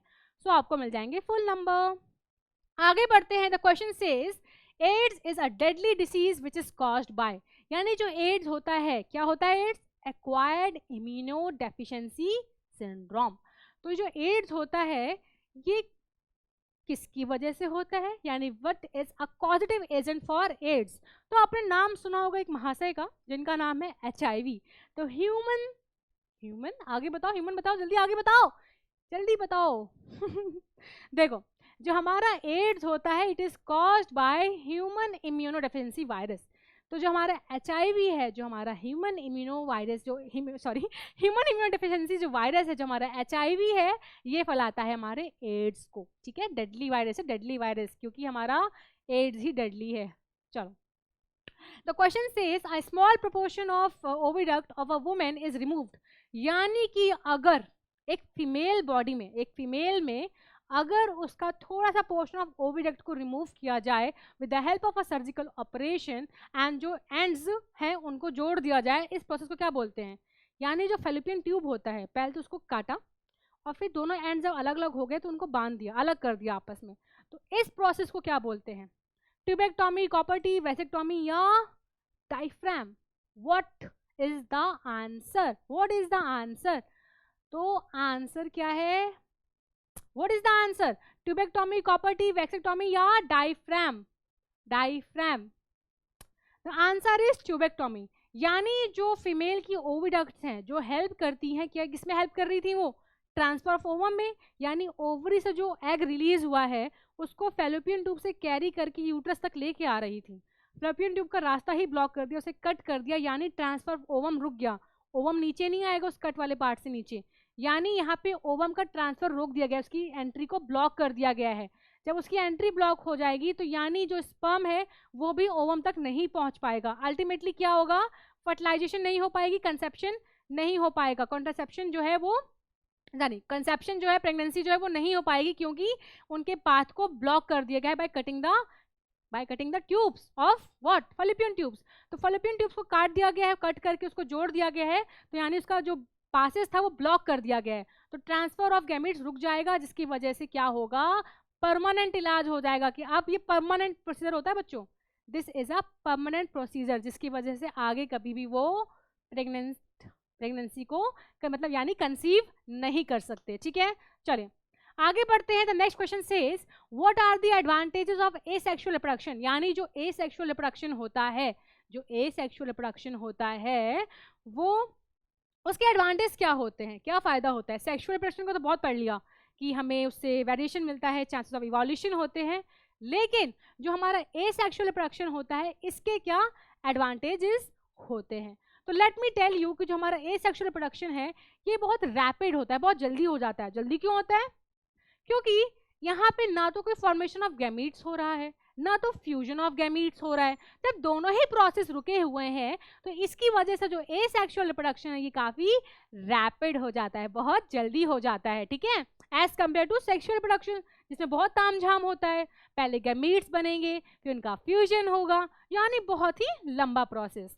बात करूं अगर सेकेंड पॉइंट की, तो ये बोल रहा है कि ये बहुत ही सारे प्रोजेनी को गिव राइज करता है। यानी वी नो कि एसेक्सुअल रिप्रोडक्शन जो होता है, जैसे कि हमारा बडिंग हो गया, जैसे कि हमारा बाइंड्री फिशन हो गया, फ्रैगमेंटेशन हो गया, रिजनरेशन हो गया, पार्थिनोकार्पी हो गया, तो ये सारे जो मेथड ऑफ एसेक्सुअल रिप्रोडक्शन है इन सारे मेथड्स में प्रोजेनी, नंबर ऑफ प्रोजेनी ज्यादा होता है, क्योंकि करना क्या है, कोई मेहनत की बात तो है नहीं, ना फॉर्मेशन ऑफ गैमीट्स ना फ्यूजन ऑफ गैमीट्स से, करना क्या है, बस एक बॉडी को डिवाइड करना है, giving rise to more progeny, ठीक है। तो ये पॉइंट ये कह रहा है। Talking about third point, it requires less energy and time. Simple, कम एनर्जी लग रही है बॉडी की क्योंकि नंबर ऑफ इवेंट्स कम हो गए हैं और टाइम भी कम लग रहा है। तो these are the advantages of asexual reproduction. Moving ahead, हमारा क्वेश्चन कह रहा है name the part of bryophyllum. Bryophyllum क्या है? प्लांट की स्पीसीज है। ये पूछ रहा है कि जहाँ पे बर्ड्स आते हैं, तो sorry, name the part of the bryophyllum where the birds are produced for the vegetative propagation. यानी जो हमारा वेजिटेटिव प्रोपगेशन होता है उस प्रोसेस में जो ब्रायोफिल्म होती है, ब्रायोफिल्म जो प्लांट स्पीसीज है, उसका कौन सा पार्ट होता है जहाँ पे बर्ड्स आती हैं और उस बर्ड्स की वजह से वेजिटेटिव प्रोपगेशन क्या हो पाता है, सक्सेस हो पाता है। तो उस पार्ट का नाम बताना है जहाँ पे वो बर्ड्स आती हैं। इन केस ऑफ पोटैटो क्या था आंसर? स्टेम ट्यूबर, क्योंकि पोटैटो स्टेम की मॉडिफिकेशन थी। But in case of bryophyllum कहाँ पे आती है बर्ड्स? तो let me show you the figure. You can see है कि ये क्या है, ब्रायोफिल्म प्लांट स्पीसीज है और ये उसकी लीफ है। और यू कैन सी कि जो लीफ की मार्जिन है, लीफ की जो मार्जिन आपको दिख रही है, मार्जिन क्या होता है भैया? मार्जिन पता है ना, जो उसकी मार्जिन है, ये जो हिस्सा है मार्जिन, इसमें आप देख सकते हैं कुछ नोट्स लाइक स्ट्रक्चर्स। नोच यानी यहाँ से कुछ छोटी छोटी सी लीफलेट्स आ रही हैं बाहर, और यही लीफलेट जो होती हैं ये क्या give, it has a potential for giving rise to a complete plant. तो इसका आंसर सिंपल सा हो जाएगा लीव्स। यानी ब्रायोफिल्म का कौन सा पार्ट है जहाँ पे बर्ड्स आती हैं वेजिटेटिव प्रोपगेशन के लिए? तो आंसर इज लीव्स, ठीक है। चलो आगे बढ़ते हैं। What happens when a mature Spirogyra filament attains a considerable length? यानी जो हमारा स्पायरोगायरा होता है, जब उसकी उम्र हो जाती है, यानी कि जब वो मेच्योर हो जाता है, जो स्पायरोगायरा का फिलामेंट है, जब वो कंसिडरेबल लेंथ यानी मेच्योर जब हो जाता है, तो क्या होता है? होता ये है बच्चों कि जो हमारा स्पायरोगायरा होता है ना, suppose this is the structure of spirogyra. तो मान लो इस स्पायरोगायरा का एक फिलामेंट लाइक स्ट्रक्चर है। जब ये मेच्योर हो जाता है तो होता ये है कि ये ना कुछ अलग अलग पार्ट्स में डिवाइड कर जाता है, यानी इसके हो जाते हैं फ्रैगमेंट्स। यानी एक कट यहाँ लग गया, एक कट यहाँ लग गया। अब ये जो कट लगे हैं ना, ये इंडिविजुअली एक पूरा प्लांट बना सकते हैं। ये पूरा मतलब अपना एक पूरे प्लांट को गिव राइज कर सकते हैं, सेपरेटली ना, हर एक पार्ट से एक पूरा का पूरा नया पार्ट आ सकता है। तो यहाँ पे क्या होगा, बेसिकली फ्रैगमेंटेशन, कि फ्रैगमेंट से कंप्लीट न्यू ऑर्गेनिज्म बन गया। तो this is known as fragmentation. तो बेसिकली यही होता है इसमें भी। इसमें होता ये है कि जब मेच्योर स्पायरोगायरा जो होता है, फिलामेंट जो है, वो अपनी कंसिडरेबल लेंथ में एक प्रॉपर मेच्योरिटी अटेन कर लेता है, उस टाइम पे क्या होता है कि वो टूट जाता है, स्प्लिट कर जाता है, वन और मतलब मोर देन 2 फ्रैगमेंट्स में उसके हिस्से हो जाते हैं, और हर एक हिस्सा एक नए प्लांट, एक नए पूरे ऑर्गेनिज्म को बनाने में कैपेबल होता है। Do you no spirogyra is a algae, right. तो जो स्पायरोगायरा होता है जब स्प्लिट कर जाता है 2 और मोर फ्रैगमेंट्स में, तो हर एक जो फ्रैगमेंट होता है ये कंप्लीट ऑर्गेनिज्म बनाने की कैपेबिलिटी रखता है। So then these fragments develop into an entire organism, पूरी की पूरी बॉडी बना लेता है। This process of asexual reproduction is known as fragmentation. और एग्जाम्पल पता है कि फ्रेगमेंटेशन के, apart from Spirogyra, do you know? Planaria. तो Planaria is also an example for fragmentation. ठीक है, Planaria.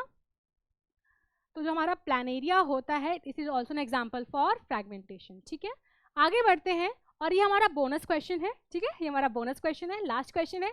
और इस क्वेश्चन में कहा जा रहा है कि name the human male reproductive organ that produces sperms and also secrets a hormone.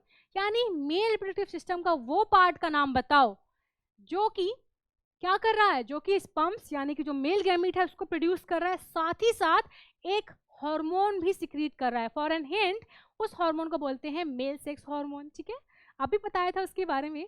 Right the function of the secreted hormone, और उस हार्मोन का सिर्फ नाम नहीं उसके काम भी बताना है. ठीक है, ये हो गया हमारा पहला पार्ट क्वेश्चन का. The second part says name the part of the human female reproductive system. Female reproductive system का वो पार्ट बताओ जहाँ पे फर्टिलाइजेशन होता है, जहाँ पे फर्टिलाइजेशन होता है plus implantation of the fertilised egg occurs. यानी जो बच्चा बनता है वो अपने आप को अटैच करता है, किस पार्ट से अटैच करता है ना, ये पूछ रहा है. तो यू ऑल नो कि वो पार्ट जहाँ पे हमारे स्पर्म भी बन रहे हैं, जहाँ पे मेल सेक्स हार्मोन भी बन रहा है, उस पार्ट का नाम है टेस्टिस और उस हार्मोन का नाम है टेस्टोस्टेरोन. और फंक्शंस क्या है, फंक्शन ये है कि it has the main function to promote the development of sexual characteristics in a mail.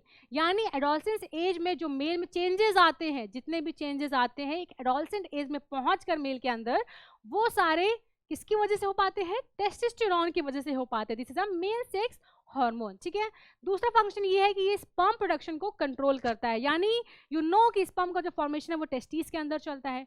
Testis जो है वो टेस्टोस्टेरोन प्रोड्यूस करता है, एंड जो टेस्टोस्टेरोन है इस पूरे प्रोसेस यानी जो स्पर्म प्रोडक्शन का जो पूरा प्रोसेस है उसको रेगुलेट करता है. ठीक है, with the help of some और हार्मोन्स जो अभी आपके सिलेबस में नहीं है, तो ज़्यादा टेंशन नहीं लेनी है.